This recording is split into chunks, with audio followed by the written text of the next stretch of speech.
Hi, my name's Kieran from the Advancement Book Club, and over the coming weeks, months and years, I'm going to be bringing you content around the books that we're talking about and authors of interesting non-fiction books. So we're going to start today with our first guest. We've got Giles Watkins, author of Positive Sleep.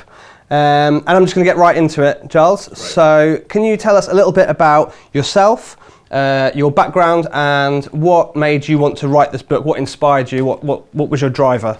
Thanks, Kieran. Well, thanks for having me on the podcast. Really enjoying. Thank you for being here. Enjoying the process. I am a business person. I worked for 30 years for corporates. I worked for Shell International, McKinsey, Coates PLC in increasingly senior leadership roles. And during that period, I suffered from dramatic sleep problems for the sort of last decade, if you like, of that 30-year period. And I had the opportunity to also, towards the end of that time, study a master's at INSEAD, the business school, in change management. And as part of that master's, I had to write a thesis about something I wanted to change in my life.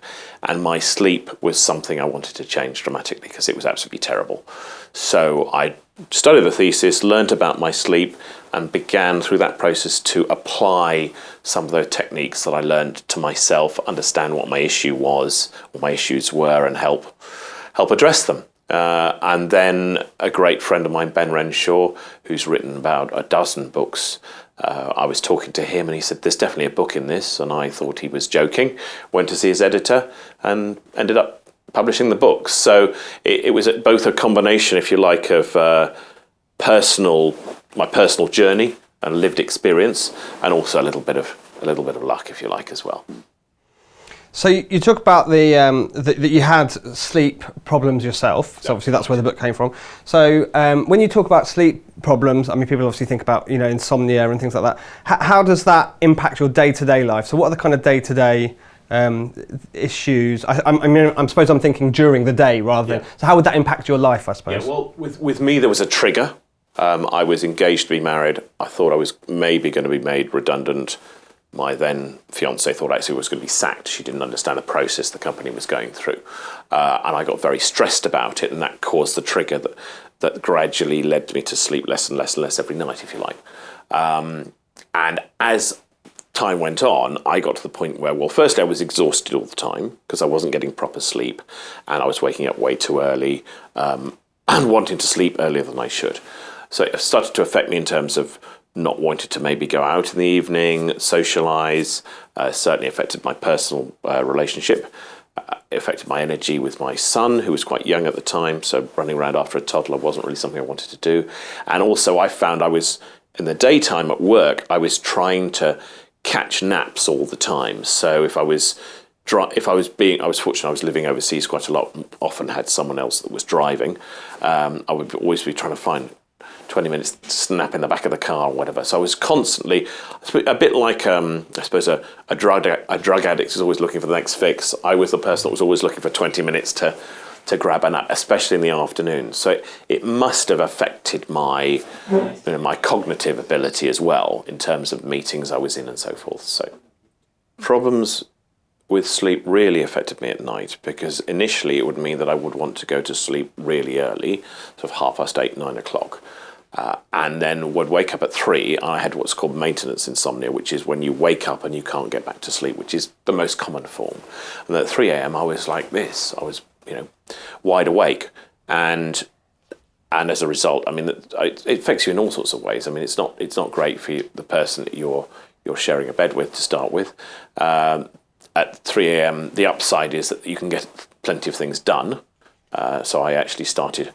In fact, I started working on my thesis all about my sleep issues at 3 a.m.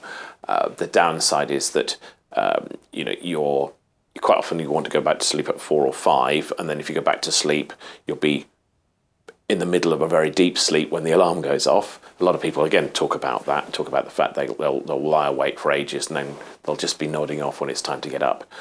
So I think there are actually upsides if you're getting up in the middle of the night to do stuff. But there are also more downsides, and you're not getting the depth or quantity of sleep that probably you need to be, to be healthy. we know that a lot of people have sleep problems. Is there any research or information about how many people have sleep problems? And also, I mean, I guess you've already said, if the sleep has a negative effect on your kind of day-to-day life, your work, your relationships, what kind of impact could we make, do you think, if there were fewer people with sleep problems or people had less of sleep problems? Estimates vary massively as to how many people have sleep problems, right through from 15% at any one time in terms of adults, right through to, well, if I think in terms of my own rather anecdotal discussions, I would say 4 out of 5 people I talk to or adults have had sleep issues at some time. Okay, if you said to me, or you've said to me, if we could make that virtually zero, what are the effects would be? The first effect would be people would be much better at listening to each other. When you're tired, your ability to both interpret non-verbal cues and also your interest in what someone else is saying goes right down, because you're just trying to get through the day yourself. So communication and rapport and empathy and understanding of each other would increase massively from a business point of view and from a personal point of view, for example. I think also the ability to just show up as the best version of yourself. We all know when we've had a good night's sleep that we just feel that more, the appetite for the day in all its sort of manifestations is there. And when you're shattered, it's not there. So those are just a couple of examples of how things would improve. So it's quite significant. I think certainly from a very strict business point of view, productivity and just general profitability as well would be significantly increased. So there is a pretty massive multi-billion pound cost to poor sleep. So a lot of this is focused around obviously the impact on business, the impact that a lack of sleep or poor sleep can have on businesses. How much of a person's kind of, I mean, this is their health you're talking about ultimately, how much of that is an employer's problem, or should it be an employer's problem? Or if you flip that round, I suppose, how much or what can an employer or a leader be doing to help their people perform at their best by getting us. It's a great question. How much of the sleep issue is an employer's problem? How much is more of an individual's challenge? I think I'm a great believer that it's both, and it should be people working in harmony between the employer and the employee. And there will be massive benefit for an employer in people sleeping better. So if a leader in a business or the leaders of the business can both promote better sleep and show that they care about it in terms of their timings and meetings as well, and how much they contact people out of hours and all those kind of behaviours, and even encouraging people to do walking telecons rather than sit around a desk if they're engaged in these, the multiple Zoom meetings that most of us are these days. Those are all examples of how companies, in a way, can start to promote good sleep and good health. But I do believe very much it is also an individual responsibility, and it's just about, for many people, it's as simple as prioritising. It's as simple as saying, actually, those 8 hours between 11 and 7 or 10 and 6 or whatever my sort of natural plus, if you like, constrained times for sleep are, because some people would prefer to sleep a bit later, but they have to get up for children or work or whatever. Just, ring fence those 8 hours and say, that's for sleep. What most of us do, and I'm as guilty in the past of that as anybody, is cut corners and think, well, that's something we can cut an hour off or 2 hours off, or it's not as important as it might be. And I found out to my cost how important it was. But certainly the individual has a massive role to play here. And in terms of, it's kind of taking individual responsibility, and also we talk about responsibility of the company and a leader. You also talk in your book about physiological problems that come from a lack of sleep. So how much can doctors be doing, or healthcare services, or should we be going to the doctor with sleep problems, or is there something that they could be doing more proactively? I'm glad you mentioned physiological issues with sleep, Kieran, because when I wrote the book, I did obviously a fair amount of research for that. And the first source I came across in terms of physiological problems relating to sleep listed 75 issues that could in some way be linked to poor sleep. And I went to another source and that listed 85. Now, I think there might have been slightly different characterizations, and clearly I'm not a medical doctor, but when I looked at the list, my summary was just about everything. So yes, there are most ailments that we're probably suffering from would improve through to poor sleep. Whenever we have the flu or we have some bug, most people say as part of what helped them get better was, well, I slept for a day or 2 days or whatever it happened to be. In terms of doctors, things have come a long way. And 15 years ago, I remember going to see a GP and asking about snoring and could they help, and they said it's not something we deal with. That was the conversation I had. Then maybe 7 or 8 years ago, I went and talked about poor sleep. The doctor told me he had it far worse than me. And then he gave me something that was both to help with my sleep, but also it was an antidepressant. And I knew that, or I knew enough about what he was giving me to know that it wasn't for me. And I literally put the prescription in the bin outside the surgery. So I think we've come a long way from then. We've now got things like certain types of cognitive behavioural therapy that are focused on insomnia, and I think doctors are more aware of that, although I think the training, I'm not sure current training for GPs, but certainly 10 or 20 years ago, I think sleep got about half an hour in the sort of 5 years of medical training or something like that, really small amount. So I think there is more that's known of it and there's more that can be done, and we are going in the right direction when it comes to doctors' approach to sleep. But I think the challenge for them is if they've only got 5 minutes or 10 minutes or whatever it is they've got to talk to you, it's going to be very limited. And really the conversation around sleep, generally you need to talk to someone about a bit more. You need to explore properly what their sleep issue is and then to start thinking about what other things they can do. And many of those things are not maybe the things the doctor might classically talk to people about. There may be more sort of lifestyle things and so forth that are not as easy to write a prescription for, if you like. I think that may be part of the problem. So I think it's both probably the medical profession and also some of the alternative health and medical sources that can support people as well. And on that kind of alternative, not even alternative medicine, but I'm thinking more about alternative lifestyle kind of choices. So we haven't really talked about this, but have you got any kind of tips or tricks for people who maybe are suffering from poor health? What's an easy thing that they can do that might have a positive impact? One very straightforward thing is using magnesium supplements in some way, or finding ways to take magnesium in on a daily basis. Firstly, we need magnesium as humans. Secondly, we don't produce it in our bodies or naturally, so we have to take it in some way. You can take magnesium in through certain foods like broccoli, for example. You can take it in through a spray. You can take it in through having a Epsom salt bath or a magnesium flakes bath. There's different ways you can take it in, but it has an incredibly positive effect upon you in terms of both your sleep and also general relaxation and other health benefits, and yet we don't produce that. So most of us are probably magnesium deficient. And as far as I'm aware, you can't overdose on magnesium. So, I just take a couple of tablets or a bit of powder in some water at night. But that's something that most people could do. It's a pot of magnesium that will last you 3 or 4 months, costs about £20. So it's not a huge investment. And yet there are, I think, only upsides to that. So that's one thing people can do.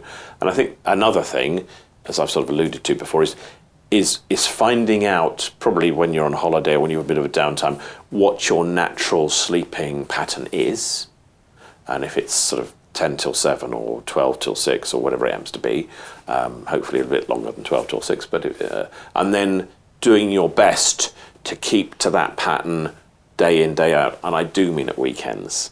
So routine. That element of a routine and prioritising it. As soon as people prioritise their sleep and prioritise a routine around it, and almost like a preparation for going to bed and a bit of time in the morning, as we've been discussing in terms as well of what you do with your early mornings and so forth. They're amazed by the results normally. Let's talk about alcohol. I mean, a lot of people will have a drink before bed to help them sleep. So what are your thoughts on that? And also, I had a slightly silly, frivolous question, but I wonder actually how frivolous it is.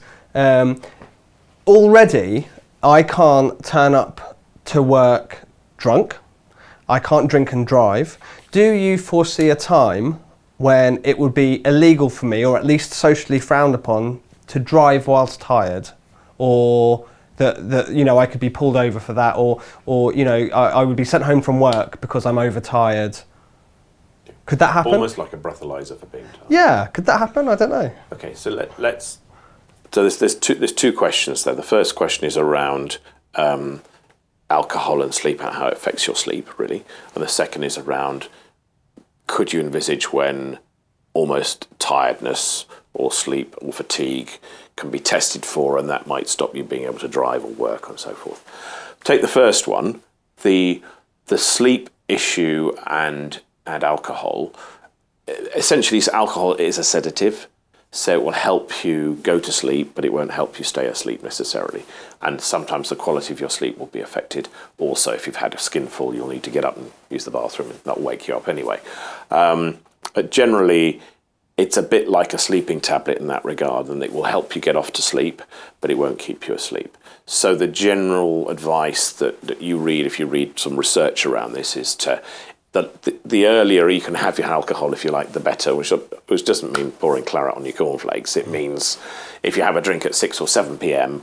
and don't have much after that, you're likely to sleep a bit better and a bit deeper and a bit longer than if you're still having a scotch at midnight to help you go to bed. So this is the whole nightcap thing. There's some medical evidence that suggests it's not a great idea. Okay, so that's sort of that side. When it comes to, and this year I decided to only drink on 24 days a year. Okay, the rest of the year I wouldn't have alcohol. That's a personal thing around actually losing weight rather than the link between alcohol and sleep. But I have noticed my sleep has got even better as a result of that. And when I do have a glass of wine or two, I notice the difference. So I've sort of done a little bit of a experiment myself for other reasons, but that's what I've noticed. On the subject of the if you like, sort of almost like the breathalyzer for fatigue and tiredness, I think that if that was technologically possible, I can imagine it happening. And why do I say that? Well, for example, deaths that are supposedly linked to fatigue and people falling asleep on a wheel and so forth in America are now apparently higher than deaths linked to alcohol on the road. This is American road-based statistics. Okay, so whereas the alcohol and driving and drunk driving statistics and deaths have gone like that, the other ones have gone, as I understand it, in the other direction. So you could argue then that really the government or somebody ought to be doing more about sleep. Yeah, I think there's certainly grounds for that. A lot of that would then depend on how it's measured and what the technology is like and so forth. And we know that things like Fitbits and Oura Rings and so forth have got better and better and better over time. And so now they're probably reasonably accurate in measuring your sleep, for example. How accurate would they be in terms of measuring your overall fatigue? And you're going into some quite, I can imagine this could be quite a lively debate with unions and other bodies, and rightly so, around the state that someone's coming to work in. But I suppose athletes and footballers are wearing all sorts of things when they play the game, and they get pulled off depending on their state and so forth. So I suspect the technology is, if it's not there already, it's not far off. So yeah, I could imagine that. And I think what you're touching on, Kieran, is really interesting in terms of the future of sleep generally, and how technology is going to interplay with that, because I think there will be significant developments, both in terms of someone's fitness for work or sport or whatever else it happens to be, but also in terms of how technology might interplay with helping us sleep better.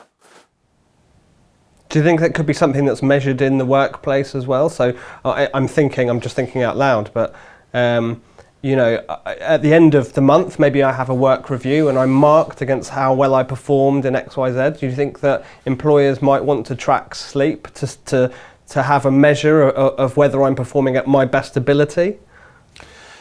Yes, I think, and I understand that certainly in it's a question of, I think it's a question of measurability. I know that in Japan, for example, where they've had huge issues with people even taking holidays. I mean, there's not that much holiday to take, as I understand it, for most Japanese companies, but and maybe only 3 weeks a year compared to what we normally take. But they have launched schemes to incentivize people to actually take time off and to be shown that they have taken time off and that they haven't accessed their work email and all these kind of things. Okay, and I can imagine something similar coming in for sleep, but for that to happen, the leaders of that organisation, or many organisations, or the culture's got to start to shift so that people actually make the connections that we've been discussing about between performance and sleep. And it would be, I mean, I guess that's part of the dream of what I'd like to see come about, given the fact that most of what I do in terms of my sleep work is with business people and people in leadership roles.